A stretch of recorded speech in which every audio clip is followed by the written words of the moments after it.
Time Attack Reviews. Resident Evil 4. Ready? Go! Es tan bueno que es considerado por muchos como uno de los mejores y más importantes juegos de la historia contemporánea de los videojuegos, pues pese a que originalmente iba a ser un título exclusivo para la Nintendo GameCube, ha recibido toneladas de versiones en distintos tamaños, para distintas consolas y en distintas resoluciones. ¿Pero qué lo hace tan bueno? Verán, la mejor manera de describir a Resident Evil 4 es como un catamari de legados que próximamente vendrían a ser utilizados en un centenar de juegos por venir. Ya saben, la cámara over the shoulder en segunda persona, el inventario, el buhonero, entre muchas otras cosas. Pero no solo de eso se vale Resident Evil 4 para ser uno de los mejores juegos de todos los tiempos. Al fin y al cabo, de nada te sirve un martillo si no sabes cómo usarlo. Y Resident Evil 4 supo aprovechar todos los recursos pioneros a su disposición para desarrollar un título que revolucionara el futuro de la franquicia, al mismo tiempo que no se alejara tanto de las cosas que muchos fans apreciaban de las precuelas de la entrega. Y esto se resume en tres cosas: el ambiente, los puzzles y la dificultad variable. Es importante señalar el ambiente porque Capcom olvidaría cómo construir un ambiente coherente a lo que muchos llaman survival horror en sus próximas dos entregas. Y no, Capcom, no se trata de subir los gráficos a niveles exorbitantes o que todo tu juego tenga lugar durante el día, y tampoco se trata de hacerlo durante la noche e incluir jumpscares baratos.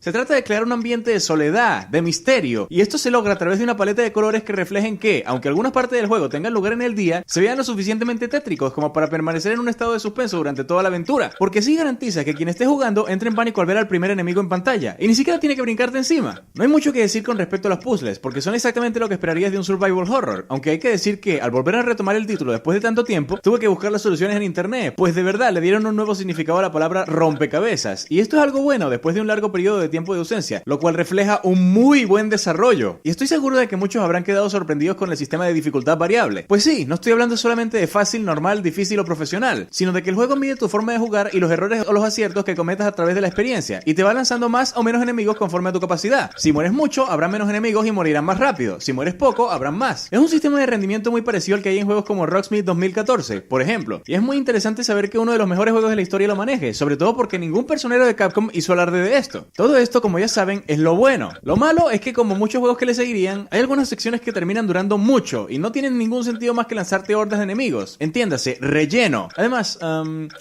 Ashley puede irse a cagar. Al principio era divertido tener un ayudante, sobre todo cuando le podías ordenar que te siguiera o que se esperara, pero llegando al final del juego empezó a molestar. No obstante, nada de esto eclipsa a lo que es sin duda un monstruo de título y uno de los mejores juegos de todos los tiempos, y así lo demuestra que haya tenido que construir lo que es mi Time Attack Review más largo de los que he hecho. Así que ya para terminar, concluyo que el planeta de Resident Evil 4 es un bosque paradisíaco.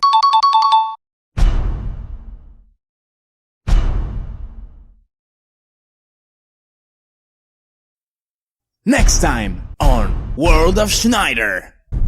Oh, no.